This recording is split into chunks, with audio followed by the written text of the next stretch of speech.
Welcome to More Influence and Impact, the show that unlocks the secrets of success for multi-six and seven-figure business owners. I'm your host, Celia Faye Meisel, sales growth consultant, and I'm here to help you tap into the wealth of knowledge, strategies, and experience of today's most influential industry leaders. Today, I have my amazing colleague, Erica Bates, here, who is a virtual event expert. Hello, Erica. Hello. Erica is a virtual event producer specializing in supporting entrepreneurs, business owners, and startups in hosting and repurposing engaging and profitable virtual summits in 90 days or less without the stress of tech overwhelm. As the host of Talk Virtual, a live streaming talk show, Erica brings insightful discussions to entrepreneurs focusing on various aspects of virtual summit models. So we're going to dive into really what a virtual event can do for your business. So why don't you tell us all of the beautiful things that a virtual event can do for you? So a virtual event can help you grow your email list, can help you be seen as the go-to expert in your field, can help you be associated with fellow experts in your field.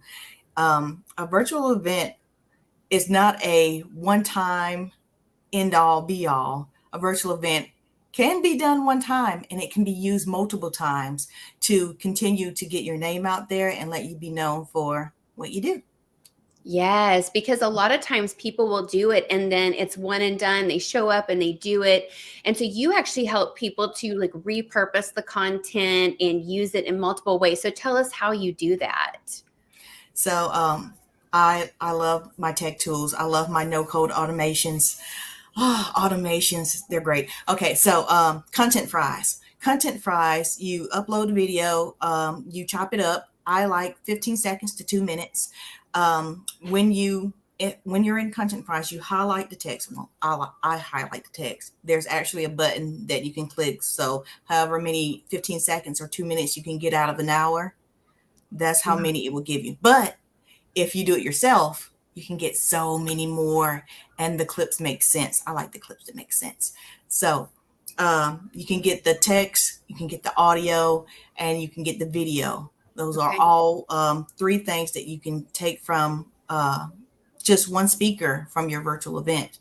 Then you can have at least 20 clips of the text, audio, and video to repurpose, reuse to promote your next event.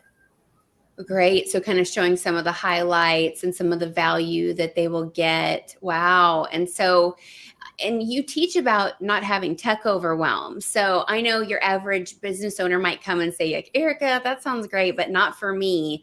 So how do you teach your clients those shortcuts and ways to get out of that tech overwhelm?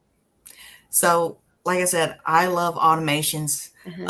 We can talk about RSS feeds all day, but if you are, let's say you live stream your event, let's say even if it's paid, you live stream it, but you're going to take it down after each speaker, or you take it down after a day. Like it's free for so long, but after so long you have to pay. So you take it down, you repurpose the content, you put out those clips and say, hey, we just had this amazing event with Celia. She spoke on sales. Here's what she had to say about being a part of her talk. We can repurpose that, or that was the repurposing of you talking about your talk. And as we can put in what's it called? A video landing page. We can put your video in that video landing page to promote the paid version of that event. Okay, so they can actually monetize it after and continue to drive people to the event after. And Yep. then what are your thoughts about, because let me just clarify, like when you talk about virtual events, are you specifically talking about summits? Or are you talking about other types of models as well? So we have a peer group, the Virtual Summiteers. We talk about all models, but for me, what I do, I like summits. I like to get people together. I like to have collaborations. I like to speak on a certain topic. Just because I talk about sales doesn't mean I know what Celia knows. And if you hear it from me one time, something might click with you when you hear it from you. Right. Right. So I just wanted to so we're all on the same page and our listeners and viewers are on the same page with the what we're using to describe a virtual event. So we're talking about summits for Erica's expertise. So an objection that I hear, and I just heard this from a client recently about a summit, was, well, who has time to go and listen to 25 speakers, and who does that now? You giggled, so you probably hear that too. How do you overcome that objection that somebody might have? Like, what is your expert opinion to maybe help change that person's thinking otherwise? That person wants control of their time. I say give it to them. You don't have to be there for all 20 speakers. You Mhm. sign up for the speakers you want to hear. If you want to sign up for all the speakers, I like to tell the people I work with, put that content into a course, put it into an audio version, put it into a YouTube playlist, unlisted if you wanted to, and let them listen to it at their leisure, because people want control of their time, and I don't blame them. I don't either. I don't either. And so just because there's a lot of speakers and it's a multi-speaker event doesn't mean that somebody's not going to sign up. And sometimes people might sign up for that one topic they want to hear, right? Or that one speaker. So what do you think about when people are going to launch their summits? Do you think that they need to get like a celebrity, or like how do you recommend them going about getting their speakers so that it's enticing and people want to come, but also they're, targeting like people with a bigger list or more influence? So it's been said that you go with what your audience wants. Okay. I do believe that, but I like to start with your event with you, because if you're not into it, most likely you're not going to follow through and it's not going to happen. And if it's Right. not going to happen, the audience isn't going to know what could have been. So we're going to start with you. What goals would you like to set for yourself in this event? What goals would you like to get out of hosting this event? Like, what kind of returns do you want to build? Are you hosting this event to build your email list? Are you hosting this event to make money? Are you hosting this event to make a name for yourself? And you can choose all three if you want, but one's going to come above the other. And that's how we're going to set up your event. So I'm sorry, Celia. What was the question one more time? It was about going for like celebrity, like who do you try and go and get celebrities and influencer with big lists to come and, help you fill your event and promote your event and be a speaker on your event? Or is there a better strategy for like who you're attracting in? So what I heard was like, you start with you and like your values and what you want. But, but at the same time, it's like, if somebody is really wanting to position their expertise, like, do you recommend them going for like some like Dream 100 type person and try and get them on their summit? Or do you have another way that you recommend them to recruit speakers? Okay, so your speaker's values have to align with yours. Okay. Your values and your speaker's value has to align with the audience you are going after. Mm-hmm. Because if they don't, they're not going to show up. And it's because things don't line up.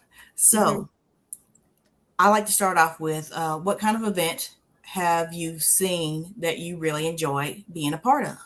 Mm-hmm. What did you get out of that? Is that something that you want to host for yourself? Mm-hmm. So if you want that big name speaker, are they going to promote for you?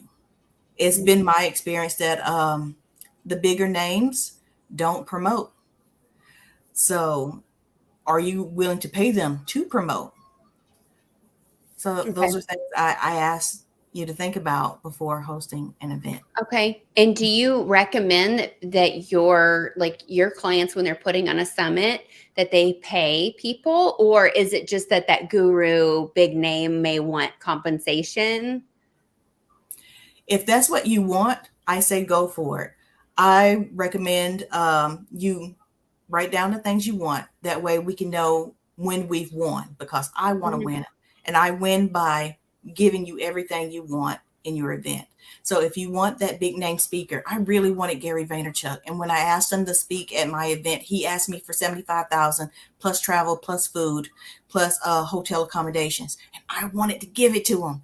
My husband talked me out of it. So Now, I've recently heard Gary Vaynerchuk speak on Sean Cannell stage for YouTube Secrets, and he charged him 175,000 because Um, the price has gone up. Gary doesn't speak on anything new. Gary doesn't he doesn't necessarily speak to you. He brings his own camera people. You're even if you're sitting right beside him, he will turn away and speak to his camera. okay. He's actually not there for you. But what he does bring when you pay him that 175,000, one advertising, one post from him will bring in other people. But that's also extra. But if you tell your other speakers you have him on your stage, other speakers will come. Okay. So, Okay. So you can use that big speaker. That's a great example, Erica, the Gary Vaynerchuk. And I didn't know that 175,000. So that if was just last year. I'm sure it's gone up since then. So probably inflation, everybody's fees are increasing. Wow. So that's fascinating. So I just want to ask you a juicy topic because I see this a lot where somebody that's hosting a summit will come in and say, you come be on my summit and you have to have an email list size of, 3,000 or 5,000 if you want to come in. And then that's been like industry standard of what I used to hear.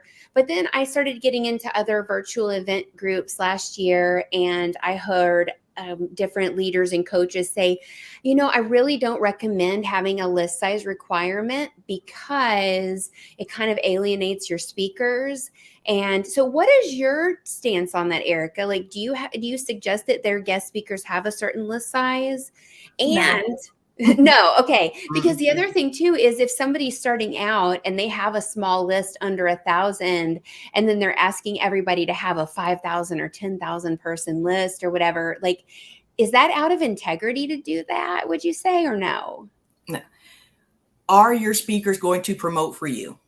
That's number That's the one. big question. So Okay. even if they promote for you and they have that 1,000-person list, do they have an email list that is that their audience opens? Yep. So that's a big thing. And even Right. if they open it, are they going to click the links? Yep. I mean, Yep. So if you having have a that. list that produces, that's something different. If you have a big list and they don't produce, no, not worth it. No. So the list size is really a vanity metric. It's more Mhm. about the engagement. Because the other thing is like a dead list. Like if you say somebody has this list, but like they never email, and then all of a sudden you're going to promote this, they're going to promote the summit and like they haven't emailed anything in 6 months or whatever. So do you actually have your clients vet their speakers for like their marketing and their list health as a part of the speaker vetting process? Here's my thing with speakers. Okay. Can you do the thing you said you can do? Okay. When it comes time for me to ask you to do the thing you said that you would do, are you actually going to do it? Yeah. Seriously, I Yeah. can't stand speakers that don't show up. I Okay. can't stand speakers that speak on topics they have no idea what they're talking about and Okay. they do it. Okay. So, when you ask your speakers to speak, I'm hoping, fingers crossed, that you already know this person. Okay. You're like a fan of this person. And when it comes time for you to say, "Hey, would you like to speak on the stage?" and they say yes, they're going to come prepared with the thing they said they would do for you. Mhm.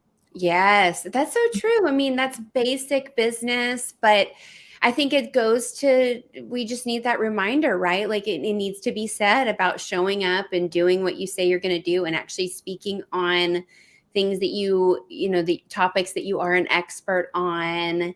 And then as far as like a summit, let's say that we are going to do a theme or a topic, do you recommend, or I probably already know your answer, but I'm going to ask anyway, like let's say that I wanted to do a summit Like, is it better for me to do like an all sales summit and bring all sales experts and then position myself with all sales experts? Or is it better for me to bring like all marketing experts and then position myself as the salesperson who has all the marketing experts? I already kind of know the answer, but I still want to say it anyway. Okay, so let's say you did do an event about sales. Let's say you take the 5 topics or the 5 most talked about topics in sales that you can break down and distribute to other speakers. Let's say you wanted to have those 5 topics on sales, distribution, strategy. I don't know much about sales. Sorry. I know what you're saying though, like conversion. So you can really take very specific people and have break it down more into like very specific kind of micro topics of this is an expert in, you know, appointment setting, and this is an expert in closing, and this is an expert in like sales automation. And so that's great.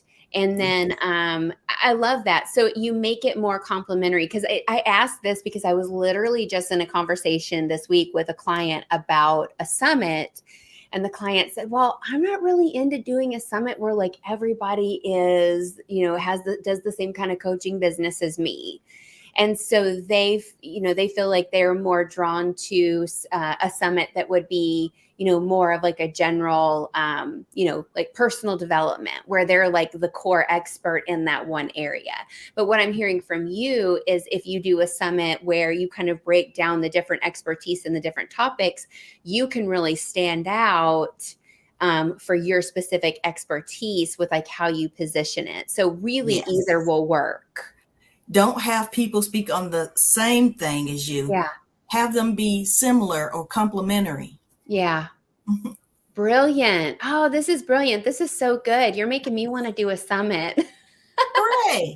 I'm like, I'm getting excited talking about it. And I love virtual events. That's how we connected, was on LinkedIn and talking about virtual events. And you've got your profile all keyword optimized. And I was actually on one of your events and got to speak. And let's talk about your favorite summit software, because are you a partner with this company or an affiliate, or how does that work? Tell us about that software and all of that.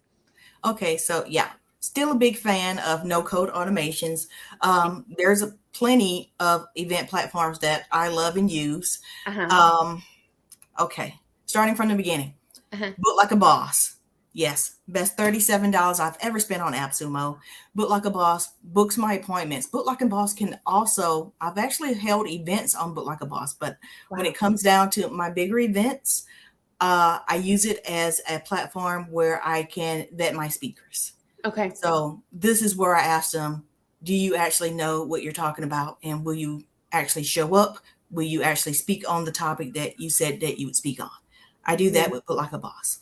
Okay. So, Hey Summit. Hey Summit will also host your events, but I love it as a landing page builder. Okay. I also love it as a replay place. To hold the actual event, I like AirMeet. I like AirMeet because of the lounge. So we can have 20 speakers, but if there's a lounge and people walk off because they're tired of your talk, I'll know. I'll know that people didn't sign up for your talk. I'll know that people clapped. I will know that people sent you hearts. I'll know that people sent comments and interacted with you throughout your talk.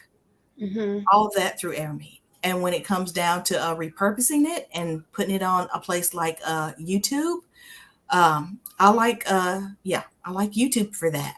So there's plenty of software. Yeah, you love the tech. I know. And then you have a favorite live stream platform that you use. Yeah.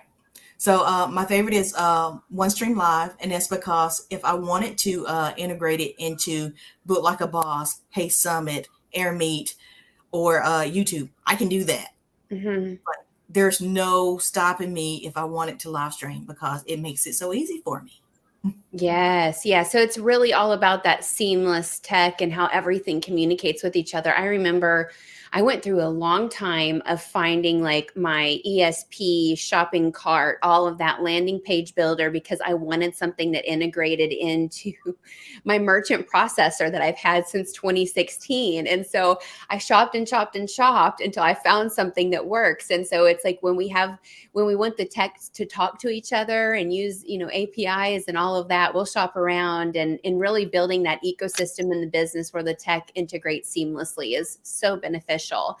And last thing I want to talk about, because I know we can geek out about this too, let's talk a little bit about AI and how you're using that in your business. Okay, so me and Chat GPT are best friends. Yes. Also, Bard is also my best friend. Okay. Are you using that for automations? Yes. Okay. Okay, so let's say we're recording this talk right here, right now. You give me the recording. I will give that recording to YouTube. In YouTube, I have set up Glass. Glass is a free Google Chrome extension. It will put the ChatGPT icon on all of my videos. I click it. It takes a transcript and it'll give me 5 bullet points, but you can set it up as summary. So I usually ask it for a summary anyway. So I take that summary and I was like, hey, chat, would you give me a blog post? The blog post should have a clickbaity title, a phenomenal subtitle. Mhm. What's it called? H2 subheading, and a really nice call to action. So it'll give me all of that. I'll copy paste it, put it in a Google Doc. I'll go back to Chat GPT and I was like, hey, Chat, could you give me the best quotes from this interview? And it'll do it. And I'll go back to my Google Doc and I'll put in those quotes where I see where they fit. Mhm. So that's how I'm using AI right now, besides using it for my YouTube descriptions. Amazing. I remember you and I met, we did a live stream. I was a guest on your show and you taught me the Chat GPT prompt, and then I was able to use, and I was able to take all of my live streams and turn them into blog posts just from that one tip that you gave me. So it is so beneficial to know the prompts and everything. And you mentioned AppSumo, and I love AppSumo. I'm getting the emails every day and seeing like the new AI tools that are out. So I'm using for my show, I'm using a tool called Cast Magic that I just bought lifetime access for. And I think they're taking it off of AppSumo, but it kind Yeah, of does a it's similar gone. thing. It's still on, and they give you, the transcription, and they give you, now even with threads, they give you like the quotes that you can use for threads and a bunch of different things. And I also have a new tool that I've just downloaded called from AppSumo called Super Copy, which allows you to create audience personas and kind of plug in like your brand persona, your audience persona, and different things, and kind of experiment with like really speaking to that specific avatar. So I think with anything with the AI, it needs to be, polished a little bit and make sure that it's like really resonant with your brand voice. And I think you want to experiment with it to kind of get, to where you like it and you trust it and everything. But once you get your groove, you can roll with it. I use AI for everything with this. Like all my pre-calls, I use Fathom, and then I take Fathom and then I run it through Notion AI, and I ask, okay, what are our talking points and all of that, so I can come on. I can condense, if someone sends me like a super long bio, I can condense their bio with AI. So I use Notion for that. So it's just like, I was thinking about this show. Like I wouldn't be able to do this show without the help of AI. Like it would be, number one, it would be really slow, and I'm able to move a lot faster with it, and I'm just like more efficient. I'm able to connect with more people. So thanks for geeking out with me on the AI piece for a I, second. I gotta tell you, Okay, tell me. Missing Letter is back on AppSumo. Oh, I saw that. So why do you recommend Missing Letter? Okay, so I love RSS feeds. So this is Uh-huh. how the RSS feeds work with Missing Letter. You live stream to YouTube. YouTube will give, well, you actually copy paste your RSS feed into Missing Letter. So you only do that one time. So Okay. Missing Letter will pick up the RSS feed from YouTube, and then it will send you an email saying, hey, you got new content to go into the world. Do you want to put out this content? And if you say yes, you have content that will go out for a year. Like this Mhm. one interview that we're doing right now, it will Mhm. go out for a year. Wow.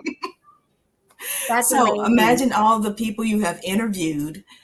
All of their content will be broken up into, I think, 9 posts, and it will go out throughout the year. And it's not just for YouTube. You can attach your RSS feed from your blog. So all Mhm. that content that you've broken up from the live interviews, yeah, blog post too. Wow, wow, and it just keeps going and going because I think a